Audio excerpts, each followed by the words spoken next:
BR. Ambedkar ಅವರು ಭಾರತ ದೇಶಕ್ಕೆ ಉತ್ಕೃಷ್ಟವಾದ ಸಂವಿಧಾನ ಬರೆದುಕೊಟ್ಟು ಸರ್ವರಿಗೂ ಸಮಾನ ಅವಕಾಶವನ್ನು ಕೊಟ್ಟಿರುವುದರಿಂದ ನಾವುಗಳು ಸಂವಿಧಾನದ ಆಶಯಗಳಂತೆ ನಡೆದುಕೊಳ್ಳಬೇಕಿದೆ ಎಂದು ಶಾಸಕ ಎಚ್.ಕೆ. ಸುರೇಶ್ ಹೇಳಿದ್ದಾರೆ. ತಾಲೂಕಿನ ಅಗರೆ ಗ್ರಾಮ ಪಂಚಾಯಿತಿ ಆವರಣದ ಡಾಕ್ಟರ್ ಬಿ.ಆರ್. ಸಮುದಾಯ ಭವನಕ್ಕೆ ಭೂಮಿ ಪೂಜೆ ನೆರವೇರಿಸಿ ಮಾತನಾಡಿದ ಅವರು, ಮಾದಿಹಳ್ಳಿ ಹೋಬಳಿಯ ವಿವಿಧ ಗ್ರಾಮಗಳಲ್ಲಿ ಸಮುದಾಯ ಭವನ, ಸಂಜೀವಿನಿ ಶೆಡ್ ಸೇರಿದಂತೆ ರಸ್ತೆ ಕಾಮಗಾರಿಗೆ ಪೂಜೆ ನೆರವೇರಿಸಿದ್ದೇವೆ. ಜೊತೆಗೆ ಹೋಬಳಿಯ ಹಲವಾರು ಗ್ರಾಮಗಳಲ್ಲಿ 7 ಕೋಟಿ ರು ವೆಚ್ಚದಲ್ಲಿ ಸಮುದಾಯ ಭವನಗಳ ನಿರ್ಮಾಣಕ್ಕೂ ಚಾಲನೆ ನೀಡಲಾಗಿದೆ.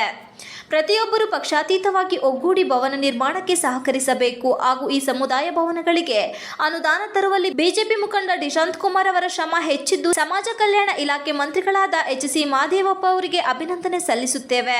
ಅಲ್ಲದೆ ಮಾದಿಗಹಳ್ಳಿ ಹೋಬಳಿಯ ಪ್ರಮುಖ ಕೇಂದ್ರವಾದ ಅಗರೆ ಗ್ರಾಮದಲ್ಲಿ ಸಾರ್ವಜನಿಕರ ಅನುಕೂಲಕ್ಕೆ 1.5 ಕೋಟಿ ರು ಯೋಜನೆಯಲ್ಲಿ ಸುಸಜ್ಜಿತವಾದ ಡಾಕ್ಟರ್ ಅಂಬೇಡ್ಕರ್ ಸಮುದಾಯ ಭವನ ನಿರ್ಮಿಸಲಾಗುವುದು. ಈಗ ಮೀಸಲಿರುವ ಹಣ ಕಮ್ಮಿಯಾದರೆ ಮತ್ತಷ್ಟು ಹಣವನ್ನು ತರಿಸಲಾಗುವುದು. ಜೊತೆಗೆ ಬೇಲೂರಿನ ಅಂಬೇಡ್ಕರ್ ಭವನದ ಕಾಮಗಾರಿ ಇನ್ನು ಸ್ವಲ್ಪ ಉಳಿದಿದ್ದು ಅದನ್ನು ಸಹ ಶೀಘ್ರವೇ ಕೆಲಸ ಮಾಡಿಸಲಾಗುವುದು. ಅದೇ ರೀತಿಯಲ್ಲಿ ಹಗರಿಯನ್ನು ಉತ್ತಮ ಕಟ್ಟಡ ನಿರ್ಮಿಸಿ ಸಚಿವರನ್ನು ಕರೆಸಿ ಲೋಕಾರ್ಪಣೆಗೊಳಿಸುವುದು ಎಂದರು. ಹಗರೆ ಗ್ರಾಮ ಪಂಚಾಯಿತಿ ಮಾಜಿ ಅಧ್ಯಕ್ಷ ಡಿಶಾಂತ್ ಕುಮಾರ್ ಮಾತನಾಡಿ, ಮಾದಿಗಹಳ್ಳಿ ಹೋಬಳಿಯಲ್ಲಿ ಹೆಚ್ಚು ದೀನದಲಿತರು, ಹಿಂದುಳಿದವರಿದ್ದಾರೆ. ಆದರೆ ಶುಭ ಸಮಾರಂಭ ಮಾಡಬೇಕೆಂದರೆ ಹೆಚ್ಚು ಹಣ ಕೊಟ್ಟು ಕಾರ್ಯಕ್ರಮ ಮಾಡಬೇಕಿತ್ತು. ಈ ಹಿನ್ನೆಲೆಯಲ್ಲಿ ಅವರಿಗೆ ಅನುಕೂಲ ಕಲ್ಪಿಸುವ ನಿಟ್ಟಿನಲ್ಲಿ ಮತ್ತು ಶಾಸಕರು ಚುನಾವಣೆ ಸಂದರ್ಭ ಕೊಟ್ಟ ಮಾತಿನಂತೆ ಅವರ ನೇತೃತ್ವದಲ್ಲಿ ಸಮಾಜ ಕಲ್ಯಾಣ ಇಲಾಖೆ ಮಂತ್ರಿಗಳನ್ನು ಭೇಟಿ ಮಾಡಿ ಅನುದಾನ ತಂದು ಕೆಲಸ ಮಾಡಿಸಲಾಗುತ್ತಿದೆ. ಇದಕ್ಕೆ ಕಾರಣರಾದ ಶಾಸಕ ಎಚ್.ಕೆ. ಸುರೇಶ್ ಅವರಿಗೆ ಅಭಿನಂದನೆ ಸಲ್ಲಿಸುತ್ತೇವೆ ಎಂದರು. ಹಗರೆ ಗ್ರಾಮ ಪಂಚಾಯಿತಿ ಅಧ್ಯಕ್ಷೆ ಜಯಮ್ಮ ರಾಜಕುಮಾರ್, ಇಬ್ಬೀಡು ಗ್ರಾಮ ಪಂಚಾಯಿತಿ ಅಧ್ಯಕ್ಷೆ ಮಂಜುಳಾ ಮಂಜುನಾಥ್, ಸದಸ್ಯರಾದ ಮಂಜುನಾಥ್, ಸಂಜು, ತೀರ್ಥೇಶ್, ಮುಖಂಡರಾದ ಅರಗೋಡು ಬಸವರಾಜ್, ದಲಿತ ಮುಖಂಡರಾದ ಈಶ್ವರ್ ಪ್ರಸಾದ್, ರವೀಶ್, ಛಲವಾದಿ ಪುಟ್ಟರಾಜು, ರುದ್ರೇಶ್ ಸೇರಿದಂತೆ ಇತರರು ಇದ್ದರು. ಹಾಗಾಗಿ ಇಲ್ಲಿ ಸಮುದಾಯ ಭವನದ ಅವಶ್ಯಕತೆ ತುಂಬ ಅತಿ ಹೆಚ್ಚು ಇದೆ. ಹಾಗಾಗಿ ಸುಸಜ್ಜಿತವಾದಂಥ ಉತ್ತಮ ಗುಣಮಟ್ಟದ ಒಂದು ಸಮುದಾಯ ಭವನವನ್ನು ಈ ಭಾಗದಲ್ಲಿ ನಮ್ಮ ಮುಖಂಡರಾದಂಥ ಡಿಶಾಂತ್ ಕುಮಾರ್ ಅವರು ಹಲವಾರು ವರ್ಷದಿಂದ ಅವರದ್ದು ಒಂದು ಕನಸಿತ್ತು. ಈ ಭಾಗದಲ್ಲಿ ಒಂದು ಉತ್ತಮವಾದ ಸಮಾಜಕ್ಕೆ ಬೇಕಾದಂಥ ಒಂದು ಸಮುದಾಯ ಭವನವನ್ನು ಮಾಡಬೇಕು ಅಂತಕ್ಕಂಥದ್ದು.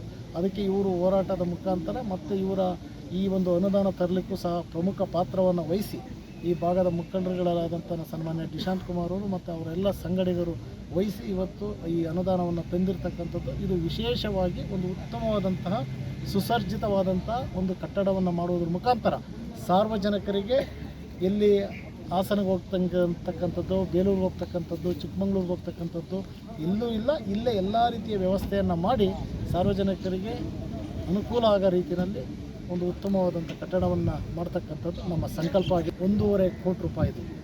1.5 ಕೋಟಿ ರೂಪಾಯಿನ ಮೊದಲನೇ ಹಂತದಲ್ಲಿ ಹಾಕಿದ್ದೀವಿ. ಈ 75 ಕೋಟಿ ಇದನ್ನು ಲಕ್ಷಗಳನ್ನ ಹಾಕಿರ್ತಕ್ಕಂಥದ್ದು. 1.5 ಕೋಟಿ ರೂಪಾಯಿದು ವೆಚ್ಚದ ಒಂದು ಪ್ರಾಜೆಕ್ಟ್ ಆಗಿರುತ್ತೆ.